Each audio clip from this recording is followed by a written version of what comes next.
Guys, রাস্তায় আজকে প্রচুর জ্যাম। আমি যাইতেছি হলো আপনার নাবিস্কো, বিআরটির পিছন দিয়ে যাচ্ছি।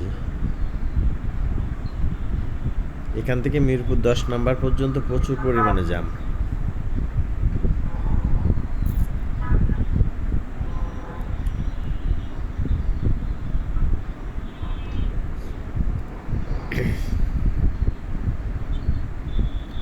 সামনের এই গলিটা দিয়ে ঢুকবো,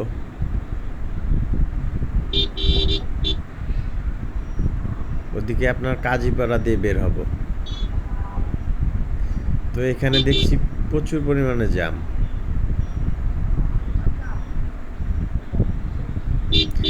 গাড়ি দাঁড়িয়ে আছে।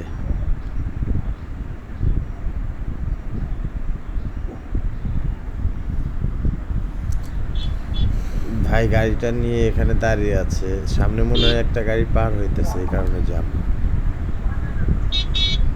ও মাই গড, কিচ্ছু করার নেই, ওয়েট করতে হবে। এখানে তো প্রচুর পরিমাণে জ্যাম, এখান থেকে গাড়ি সরছে না।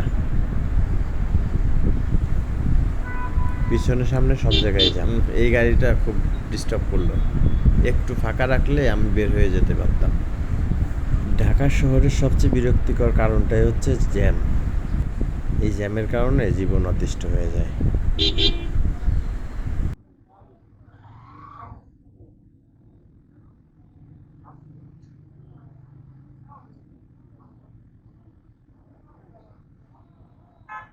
না, গরমের ভিতরে কি শুরু করলো।